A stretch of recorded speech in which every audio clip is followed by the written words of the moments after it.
That's just how it's gonna be. We are starting from the beginning. We're gonna be scrub casuals for this one. Stage 1, Moonlight Temptation. I am this guy, Yosuko Naha Jimbo, and hey John Sonic and Zolvamir. I am cursed by the moon, which you will see up there in the top, and I have to kill demons. So this is a very Castlevania-esque platformer. I'm not good at Castlevania or platformers, so this should be something to see. I've played through most of the game. I think I got to the final boss last night, so I at least have some idea of what's going on in this game. Based on my experiences with Castlevania in the past, it's a lot like Classicvania, except when it's not. And what I mean by that is you can already see I don't have a whip, I've got a sword, but I do have a diagonal up whip, which allows me to access stuff that's above me. And that's one of the sub-weapons I have access to. You also have a whole bunch of different characters that you unlock over the course of the game. Nice. And much like regular Castlevania, you can see I've got like sub-weapons and weapon energy up there on the right. Yeah. And I have different sub-weapons that are available to me. And they all have their pros and cons. There are some that I prefer over others. Especially with the way that sub-weapons are distributed amongst your various characters. And I'll show that off as we get more characters into the roster. There are some that are just generally better than others, but usually it's based on kind of what situation you're in. Excuse me, rat. You can see I'm kind of committed to stairs, like classic Castlevania. If you want to move up or down a level, then you have to commit. Use the Y button, yeah. And then you can get stuff from lamps. Not those lamps though, they're evil. It is, well, it's not holy water per se, it's this game's version of holy water. Are you gonna be a jerk? Oh, he's gonna be a jerk. Really? After all that hard work, I still get shit canned. The sanctified liquid. Oh, ladies go crazy when they find out about my sanctified liquid. There's a lot of really cool stuff that's kind of been brought into this game. Specifically the bosses. The bosses are something to see. And we're coming up on one. Whoops. Oh well. Hi there, Soto Jinsai.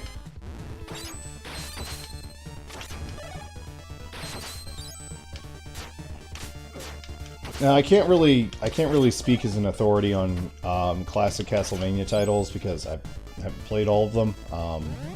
I'm going to in the future for the YouTube channel, but I haven't yet. Oh, damn it! I need the holy paper. Thank you. Oh no! I played myself. There's a lot of stuff in this game that is reliable in its own mechanics. So one of the things you'll see bosses do over the course of the game is they always have a desperation attack when they're just about to die. Platforms are always built a certain way. Yes, you do perish if you fall down a platform. Even if the platform is reasonably, like, survivable, like this guy right here. I can. Says Jamaris. And James says that he is James. Well, I used your screen name because that's just how I roll.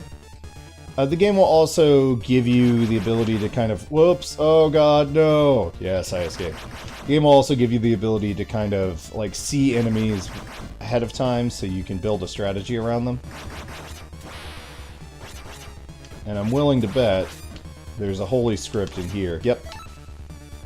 So the game kind of gives you its using the environment, it kind of gives you its own, like, recommended way of dealing with problems as you come across them, which is very, as I understand, very classic Castlevania-esque.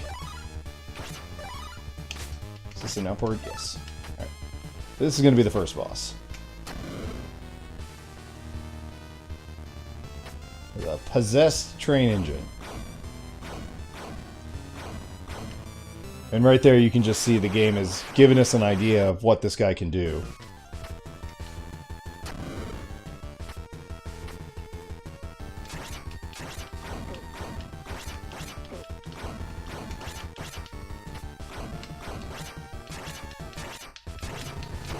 Ow. I was reading the chat and I wasn't paying attention to what this guy was doing.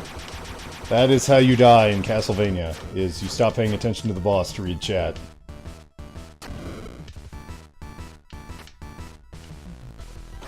Yeah, this boss is really cool. I was like, this is where I was kind of like, oh, I'm entranced with this game, is seeing this guy. So here's the desperation attack I was talking about. I've gotten him to a point where he's about to die. So what I have to do now is duck down here so that he can't hit me with that.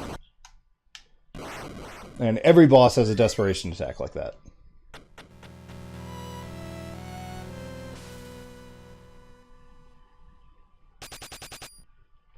And I've just unlocked my first character.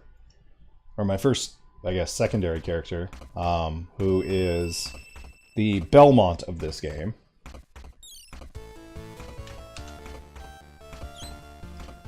Thank you for saving me. Was it the demon's power you used to seal that beast? You're a Shardbinder, the power that can summon force demons at will. I cannot allow that. Wait, it is true that I am a Shardbinder. However, I have sworn to be ever righteous in my command of this power. I refuse it to be used for evil. Then should you show me the proof of that determination in battle? And this is where I thought I was going to have to fight her, but she's like, nope, I'm just part of your party now.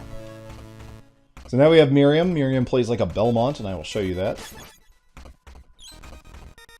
She has a whip smash, she can high jumps, and she can slide. So, woo! Unfortunately, the slide is not an attack, and it's not really useful as an escape. It's really about traversal. And that's kind of what these secondary characters are about. Is primarily they give you different attack options, but secondarily they give you traversal options. Frigid Hell. I'm going to be playing mostly as Miriam. You can probably hear some bloody tears in this background music here. The game has a very specific pace, and it's something that you have to learn as part of the difficulty curve. You can see I've always got to wind up for an attack, and that counts for sub-weapons too. So if you try to move too quickly or too slowly, you'll throw yourself off of pace. You can see in the background the moon's gotten a little bit bigger.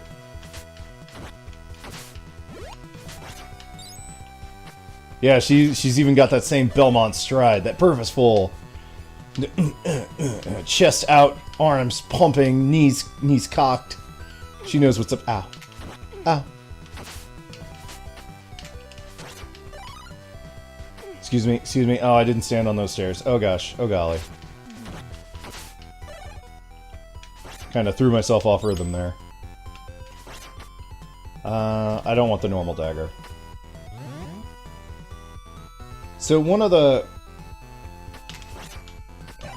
the tactical choices you have to make in this game is determining what ally you want to use at any given time. Like,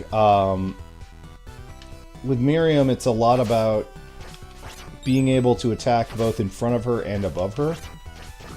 So a lot of her sub-weapons are about either going straight forward or going up at a 45-degree angle. Oh gosh. Stay away from me, evil frog. Whereas, your weapons as Yoko Ha Yo Sha Jimbo San are more about being able to attack above or below you and doing damage over time. Oh, do I? Okay, is there a dagger in here? I actually do need the dagger now, please. Oh, nope, okay. It's a tri-dagger. Well, I have gone and screwed myself.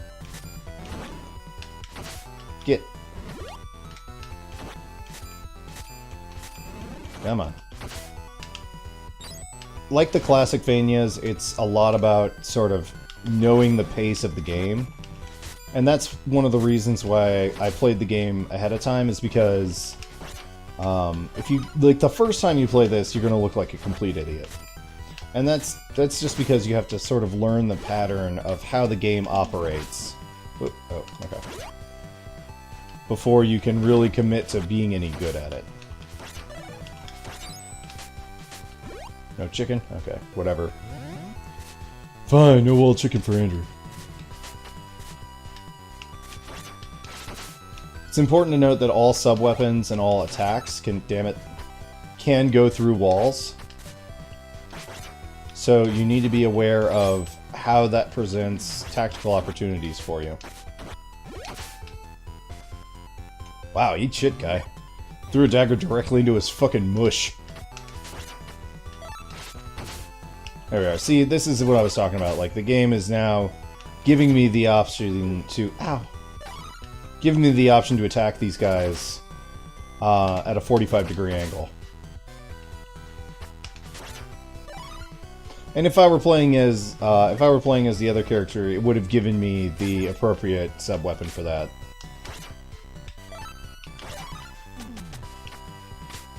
Most enemy projectiles you can knock away, and that's really important to know about. That's something the game doesn't really tell you.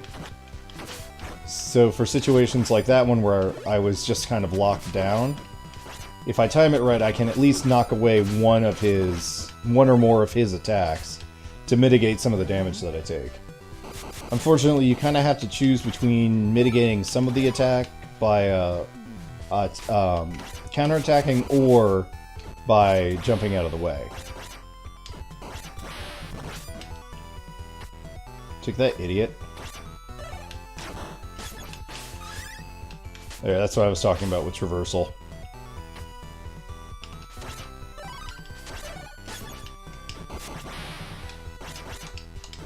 There are sub-weapons I prefer to keep just because of their utility and how they complement other characters, but you'll see kind of how sub-weapons are made redundant or empowered as we collect more people. Like, one of the characters you can get has a basic attack that is a shortened version of Miriam's dagger throw. So it kind of makes her daggers redundant. And here comes the second boss.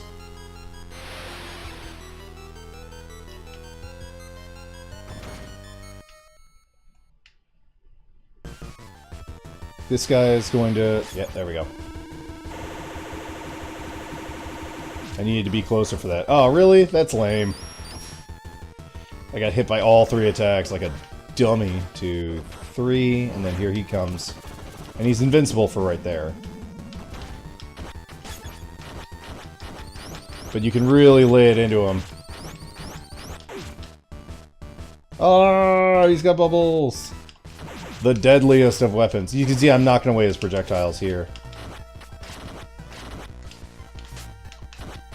And I specifically brought the daggers into the fight because I wanted to kind of abuse his flying around. And here comes his desperation attack.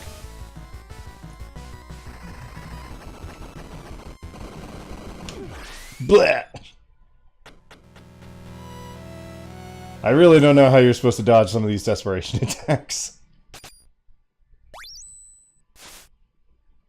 Here comes character 3.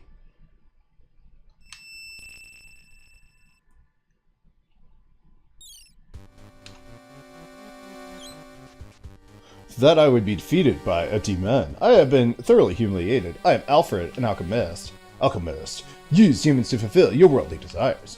Every achievement requires a fair exchange. Even using demons is sometimes necessary. You have your own goals, correct? My power may be of use even to you. Your existence is unsettling to me, but your skills are not without value. I'll leave your head where it is, for now. Alfred has become an ally. Alfred has one incredibly dank spell and a couple of other spells that are super useful. So you can swat people, use alchemy, and his whole shtick is about getting and using spells correctly.